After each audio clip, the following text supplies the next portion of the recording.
Hi guys, இன்னைக்கு mark Carney வந்து 24த் prime minister of Canada ஆயிட்டாரு. ஸோ நம்ம அவர்கிட்ட இருந்து என்ன எதிர்பார்க்கலான்றத இந்த வீடியோவில் பார்க்க போகிறோம். ஆக்சுவலி என்னன்னா, மார்க் கார்னி வந்து ஜெயிப்பாரா இல்லையான்னு தான் இருந்துச்சு ஒரு போயிட்டு. பட் இப்போ லாஸ்ட் 2 வீக்ஸில் வந்து எல்லாருமே கன்ஃபார்ம் பண்ணிட்டாங்க அவர் தான் ஜெயிக்கிற சான்சஸ் இருக்குன்னு சொல்லிட்டு. ஸோ அவர் இப்போ பிரைம் மினிஸ்டர் ஆனால கனடாக்கு என்னென்ன அட்வான்டேஜஸ்ன்றது தான் நம்ம பார்க்க போகிறோம். ஆக்சுவலி வந்து மார்க் கார்னி பார்த்தீங்கன்னா அவர் வந்து ஒரு கவர்னரா இருந்திருக்காரு. கனடாக்கும் சரி, இங்கிலாந்துக்கும் சரி. ஸோ ஒரு ஃபினான்ஷியல் கிரைசிஸ் டைம்லலாம் வந்து நல்லா ஹேண்டில் பண்ணான்னு சொல்லிட்டு இங்கிலாண்டே வந்து அவங்கள கூட்டிட்டு போயிட்டு அவங்க கவர்னரா வந்து ஆக்குனாங்க. ஸோ அவர்ட்ட வந்து என்ன எதிர்பார்க்கலாம்னா, ஃபினான்ஷியலா வந்து அவர் நல்லா ஹேண்டில் பண்ணுவாரு.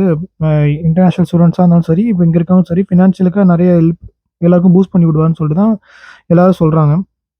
ஸோ எக்கனாமிக் ஸ்டெபிலிட்டி வந்து கொஞ்சம் நல்லாருக்கும் இவரோட கவர்மெண்ட்ல அப்படின்னு சொல்லிட்டு தான் பார்க்க போறோம். பார்ப்போம்னு நெனைக்கிறேன். அதுக்கப்புறம் வந்து இன்டர்நேஷனல் ரிலேஷன்ஸ் இருக்குல்ல, அத வந்து நல்லா பூஸ்ட் பண்ணுவாரு அப்படின்றது தான் வந்து ஓவராலா இங்க ஒரு டாக்ஸ் போகுது. ஆக்சுவலி இன்டர்நேஷனல் இது என்னன்னு பார்த்தீங்கன்னா, எல்லா கண்ட்ரியோடும் நல்ல பாண்ட் வந்து டெவலப் பண்ணுவாரு அப்படின்னு தான் பார்க்குறோம். ஸோ அப்ப அப்படிதான் எக்கானமி கொஞ்சம் நல்லா பூஸ்ட் ஆகும்.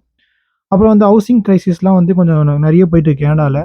ஸோ அவர் இந்த கவர்மெண்ட் வந்த அப்புறமா மேபி அது வந்து கொஞ்சம் மாற சான்சஸ் இருக்கு அப்படின்னு சொல்லிட்டு நெறைய அப்புறம் வந்து இந்த கார்பன் டாக்ஸ் அந்த இதெல்லாம் வந்து அந்த கிளைமேட் பாலிசி அட்ஜஸ்ட்மெண்ட்ஸ் கொஞ்சம் இப்ப டாக்ஸ் இருந்துச்சு.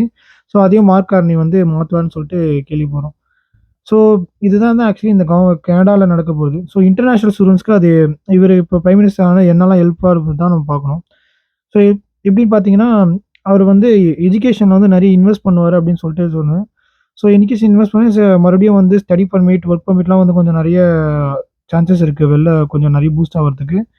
ஸோ இனிமே நெறைய இமிகிரண்ட்ஸ் உள்ள வரதுக்கும் நெறைய சான்சஸ் இருக்கு.